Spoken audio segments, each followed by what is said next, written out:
வணக்கம். Red news விரைவுச் செய்திகள். சீர்காழியில் உலக சுற்றுச்சூழல் தினம், பள்ளி மாணவர்கள் உறுதிமொழி ஏற்பு.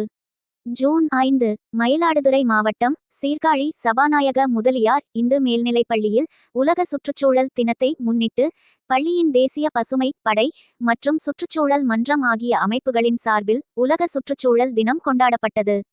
இந்நிகழ்வில் இயற்கை பசுமை குறித்த உறுதிமொழி மாணவ மாணவிகள் எடுத்துக்கொண்டனர். பசுமை பற்றிய ஓவியப் போட்டிகள், மரக்கன்று நடும் நிகழ்வு ஆகிய நிகழ்ச்சிகள் நடைபெற்றது. பள்ளியின் உதவி தலைமை ஆசிரியர் டி. சீனிவாசன் தலைமையில் பள்ளியின் தேசிய பசுமைப்படை பொறுப்பாசிரியர் ஏ. வாசுதேவன் மற்றும் சுற்றுச்சூழல் மன்ற பொறுப்பாசிரியர் எஸ். ரமேஷ் ஆகியோர்கள் முன்னிலை வகித்தனர். பள்ளியின் புதிய தலைமை ஆசிரியராக பொறுப்பேற்றுள்ள எஸ். முரளிதரன் மரக்கன்றுகளை நட்டு மாணவர்களுக்கு விழிப்புணர் ஏற்படுத்தினார்.